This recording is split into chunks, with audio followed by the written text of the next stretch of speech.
ಸಾಧ್ಯ ಅಲ್ಲ, ಅದು ನಮಗೆ ಬೇಕಾಗಿಲ್ಲ ಅನ್ನೋಂಥ ದೃಢ ನಿರ್ಧಾರದಿಂದ ಇವತ್ತು ನಾವೆಲ್ಲರೂ ಸಾಮೂಹಿಕವಾಗಿ ಇವತ್ತು ಈ ಸ್ಟ್ರೈಕ್ನಲ್ಲಿ ಪಾಲ್ಗೊಳ್ಳೋಣ. ಇದು ಇಲ್ಲಿಗೆ ಮುಗಿಯಂಗಿಲ್ಲ, ಇನ್ನೂ ಅನೇಕ ದಿನಗಳಲ್ಲಿ ಹೋರಾಟ ನಿರಂತರ ಇರುತ್ತದೆ. ಆ ಹೋರಾಟಕ್ಕೆ ನಾವು ಸಿದ್ಧತೆ ಇರೋಣ. ನಮ್ಮ ಮಕ್ಕಳನ್ನು ನಾವು ಪರಿಸರದ ರಕ್ಷಣೆ ಮಾಡೋಕೆ ಅವ್ರಿಗೆ ತಿಳುವಳಿಕೆ ಕೊಡೋಣ. ಎಚ್ಚರಿಸಿ ಇಲ್ಲಿ ಸೇರಿರ್ತಕ್ಕಂಥವ್ರು ಬಹಳ ಜನ ಪರಿಸರದ ರಕ್ಷಕರಿದ್ದಾರೆ. ಅವರು ಕಂಕಣ ಕಟ್ಟಿಕೊಂಡು ಗಿಡಗಳನ್ನು ಬೆಳೆಸ್ತಕ್ಕಂಥವ್ರು ಇದ್ದಾರೆ. ಆ ಪರಿಸರ ರಸ್ತೆಗಳನ್ನು ಸುಧಾರಿಸ್ಕೊಳ್ಳುವಂಥ ವ್ಯಕ್ತಿಗಳಿದ್ದಾರೆ, ಬುದ್ಧಿಜೀವಿಗಳಿದ್ದಾರೆ. ನಮ್ಮ ಭಾಗ್ಯನಗರ ಯಾವತ್ತೂ ಕೂಡ ಹೋರಾಟದಲ್ಲಿ ಪಕ್ಷ ಬಿಟ್ಟು ನಾವೆಲ್ಲರೂ ಕೂಡ ಒಂದಾಗಿ ಹೋರಾಟ ಮಾಡ್ತಾ ಇದ್ದೀವಿ. ಆ ಹೋರಾಟಕ್ಕೆ ನಾವು ಅನೇಕ ಬಾರಿ ಸಕ್ಸಸ್ ಆಗಿದ್ದೀವಿ. ಇದು ಕೂಡ ಸಕ್ಸಸ್ ಕಾಣ್ತೀವಿ ಅನ್ನೋಂಥ ನಂಬಿಕೆಯಿಂದ ಇವತ್ತು ನಾವೆಲ್ಲರೂ ಹೋರಾಟ ಮಾಡೋಣ. ಈ ಹೋರಾಟಕ್ಕೆ ನಮ್ಮೆಲ್ಲರ ಕೈ ಜೋಡಿಸೋಣ ಅಂತ ಹೇಳ್ತಾ ಒಂದು ಘೋಷಣೆ ಮಾಡೋಣ.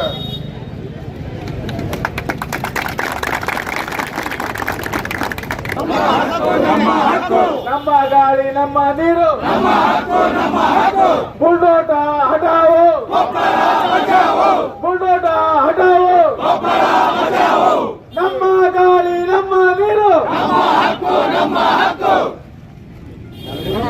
ಈ ಒಂದು ಹೋರಾಟವನ್ನು ಕುರಿತು ನಮ್ಮ ಭಾಗ್ಯನಗರದ ಸಹೋದರಿಯರು ಮಾತನಾಡಲಿದ್ದಾರೆ. ದಯವಿಟ್ಟು ಅವರು ಮುಂಭಾಗದಲ್ಲಿ ಬರಬೇಕಾಗಿ ವಿನಂತಿ. ಮಹಿಳೆಯರ ಬಳಗದಿಂದ ತಮಗೆ ವಂದನೆಗಳನ್ನು ತಿಳಿಸ್ತೇವೆ. ಇವತ್ತು ಈ ಬಲ್ಡೋಟಾ ಕಂಪ್ನಿಗಳನ್ನ ನಮ್ಮ ಭಾಗಕ್ಕೆ ಕೊಟ್ಟಿದ್ದಾರೆ. ಯಾವ ಕಾರಣಕ್ಕೆ? ತಾವು ಚೆನ್ನಾಗಿರೋ ಶೋರೂಮ್ಗಳನ್ನ, ಕಾರ್ ಶೋರೂಮ್ ಮಾಡೋ ಎಲ್ಲವುಗಳನ್ನ ತಂಬಾಕು ಹಾಕೊಂಡು ಈ ಬಲ್ಡೋಟಾ ಅನ್ನೋ ಈ ಧೂಳು ತುಂಬಿರೋ ಕಂಪನಿಗಳನ್ನ ನಮ್ಮ ಭಾಗಕ್ಕೆ ಕೊಟ್ಟಿದ್ದಾರೆ. ಯಾಕಂದ್ರೆ ಅವ್ರು ಅಷ್ಟೇ ಬದುಕಬೇಕು. ಇವತ್ತಿನ ದಿನದಲ್ಲಿ ನಮ್ಮ ಮಕ್ಕಳು, ನಾವು ಎಲ್ಲರೂ ಇನ್ನೂ 10 ವರ್ಷ ಬದುಕೋರು ನಾಳೆನೇ ಸಾಯ್ಬೇಕು. ನಮ್ಮ ಹೆಣಗಳನ್ನ ಮೆಟ್ಟಲುಗಳನ್ನಾಗಿ ಮಾಡಿಕೊಂಡು ಇವತ್ತಿನ ದಿನ ಅವರು ತಮ್ಮ ಸಾಮರ್ಥ್ಯದಲ್ಲಿ, ತಮ್ಮ ಹಣಕಾಸಿನ ವ್ಯವಸ್ಥೆಯಲ್ಲಿ ಮೇಲೇರಬೇಕು ಅಂತ ಹೇಳಿ ಅನ್ಕೊಂಡು ಈ ಭಾಗಕ್ಕೆ ಈ ಕಂಪನಿಯನ್ನ ಕೊಟ್ಟಿದ್ದಾರೆ.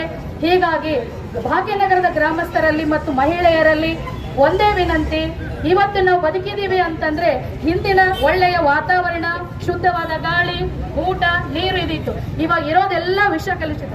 ಯಾಕಂದ್ರೆ ಬೆಳಗ್ಗೆ ನಾವು ಕಸ ಅಂದ್ರೂ ಕೂಡ ಮನೆಯಲ್ಲಿ ಕರಿ ಬ್ಲಾಕ್ ಕಲರ್ ಇರೋದೇ ಮಣ್ಣೆ ಬರುತ್ತೆ, ಧೂಳೆ ಬರುತ್ತೆ. ಹಿಂಗೆ ನೆಲ ಒರೆಸ್ಕೊಂಡು ಬಂದ್ರೆ ಹಿಂಗ್ ಕೈ ಗನ್ ನೋಡ್ರಿ, ಕೈಯೆಲ್ಲ ಕರಗಾಗಿರುತ್ತೆ. ಇದು ಎಲ್ಲ ನಮ್ಮ ದೇಹದೊಳಗೆ ಹೋಗೋದ್ರಿಂದ ಗರ್ಭದ ಕ್ಯಾನ್ಸರ್, ಹಾರ್ಟ್ ಅಟ್ಯಾಕ್ ಆಗೋದು, ಈ ಬ್ಲಾಕ್ ಕಾಯಿಲೆಗಳಿಗೆ ನಮ್ಮ ಮಕ್ಕಳಷ್ಟೇ ಅಲ್ಲ, ಗುರು ಹಿರಿಯರು ಸಹಿತ ತುತ್ತಾಗಿ ನಾವು ಸಾಯಬಾರ್ದು ಅನ್ನೋದಕ್ಕೆ ಇಲ್ಲ. ನಾವು ಹೋರಾಟ ಮಾಡಿದ್ರೆ ನಾವು ಏನ್ ಬೇಕಾದನ್ನ ಸಾಧಿಸಬೇಕು ಅನ್ನೋದಕ್ಕೆ ಇದೇ ಸಡುತ್ತೇವೆ ಅಂತ ಹೇಳಿ ನನ್ನ 4 ಮಾತುಗಳನ್ನ ಮುಗಿಸುತ್ತೇನೆ.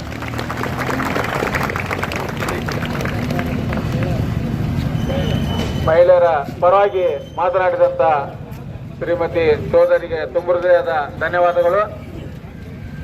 ಇದು ನನ್ನ ಪರಿಸರ ನಾನು ಉಳಿಸ್ಕೋಬೇಕಂತೇಳಿ ಬರ್ಬೇಕು ಎಲ್ಲರಿಗೂ. ಮೊದಲು ಯಾಕೆ ಬರ್ತಾ ಇಲ್ಲ ಅನ್ನೋದು ಗೊತ್ತಾಗ್ತಾ ಇಲ್ಲ. ಇಡೀ ನಾವು ಕಡಿಮೆ ಅಂದ್ರೆ ಒಂದು 10,000 ರಿಂದ 12,000 ಜನ ಇಲ್ಲಿಂದ ಹೋಗ್ಬೇಕಾಗಿತ್ತು. ನಾವು ಬರೀ 1,000-2,000 ಜನ ಅಲ್ಲ. ಯಾಕೆ ನಾವು ಬರ್ತಾ ಇಲ್ಲ ಅನ್ನೋದೇ ಗೊತ್ತಾಗ್ತಿಲ್ಲ. ಮುಂದೆ ಅವ್ರು ಅನುಭವಿಸ್ತಾರಲ್ಲ, ಅವಾಗ ಹೌದಲ್ಲ ನಾವು ಹೋರಾಟದಾಗ ಹೋಗ್ಬೇಕಿತ್ತು ಅಂತ ಅವಾಗ ಅನಿಸ್ತದೆ ಅವ್ರಿಗೆ.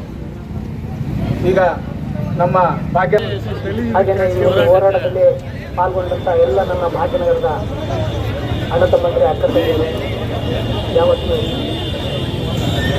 ಸಾರ್ವಜನಿಕ ನಿಜವಾಗ್ಲೂ ಈ ಒಂದು ಹೋರಾಟ ಬಹಳ ಅವಶ್ಯ. ಯಾಕಂದ್ರೆ ನೋಡಿ, ಇವತ್ತು ಕೇವಲ 4,000 ಕೋಟಿ ರೂಪಾಯಿಗಳಲ್ಲಿ ಪ್ರಾರಂಭವಾದಂಥ ಈ ಕಂಪನಿಯಿಂದ ಇವತ್ತು 20 ಹಳ್ಳಿಗಳಿಗೆ 50,000 ಜನ ಇವತ್ತು ಕ್ಯಾನ್ಸರ್, ಚರ್ಮ ಪೀಡಿತ ರೋಗ, ಹೃದಯ ಕಾಯಿಲೆ, ಹೀಗೆ ಅನೇಕ ರೋಗಗಳಿಂದ ಈಗ ಆಲ್ರೆಡಿ ಬಳಲ್ತಾ ಇದ್ದಾರೆ.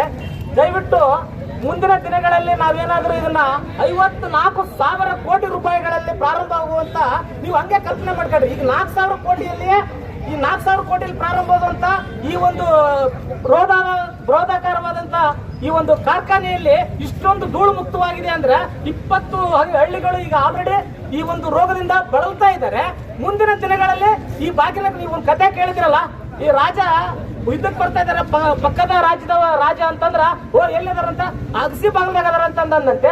ಆಮೇಲೆ ಮಹಾಮಂತ್ರಿ ಅಂತಾರಂತೆ ಆಲ್ರೆಡಿ ಈಗ ನಮ್ಮ ಗೇಟ್ ಮುಂದೆನೆ ಬಂದಿದಾರ ಅಂದ್ರಂತೆ. ಬರ್ಲಾಳ ಅನ್ನೋಷ್ಟ್ರಲ್ಲಿ ಅವ್ನು ಬಂದು ಇಡೀ ಸಾಮ್ರಾಜ್ಯವನ್ನೇ ನುಂಗಿ ನೀರು ಕೊಡ್ತಂತೆ. ಹಂಗ ಆಗ್ಬಾರ್ದು. ನಮ್ಮ ಮುಂದಿನ ದಿನಗಳಲ್ಲಿ ಭಾಗ್ಯನಗರ ಕೊಪ್ಪಳ ಏನ್ ಬಹಳ ದೂರ ಇಲ್ಲ.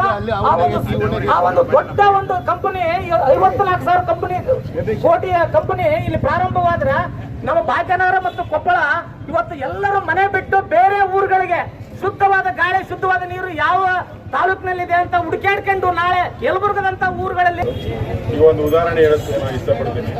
ಇದೇ ರೀತಿ ಭೋಪಾಲ್ನಲ್ಲಿ ಒಂದು ಕಂಪನಿ ಇತ್ತು, ಅದು ಬ್ಲಾಸ್ಟ್ ಆಯಿತು. ಅಲ್ಲಿ ಇವತ್ತು ಯಾವ ರೀತಿ ಪರಿಸ್ಥಿತಿ ಅಂದರೆ ಹುಟ್ಟೋ ಮಕ್ಕಳೆಲ್ಲ ಅಂಗವಿಕಲಾಗಿ ಹುಟ್ಟಿದ್ರೆ ಯಾವ ಪರಿಸ್ಥಿತಿ ಇದೆ ಅಂತ ಅದೇ ಪರಿಸ್ಥಿತಿ ನಮಗೂ ಬರಬಾರ್ದು. ನಾವೆಲ್ಲರೂ ಎಚ್ಚೆತ್ತುಕೊಳ್ಬೇಕು. ಈ ಹೋರಾಟವನ್ನು ಇನ್ನು ನಾವು ಉಗ್ರವಾಗಿ ಹೋರಾಟ ಮಾಡಿ ಬಲ್ಡೋಟ ಕಂಪನಿ ಅಂತ ಕಾರ್ಖಾನೆಗಳು ವಿಸ್ತರಣೆ ಆಗೋದನ್ನು ನಿಲ್ಲಿಸಿ ನಾವಿನ್ನೂ ಹೆಚ್ಚಿನ ರೀತಿಯಲ್ಲಿ ಹೋರಾಟ ಮಾಡೋದನ್ನು ನಾನು ತಯಾರು ಮಾಡ್ತೀವಿ.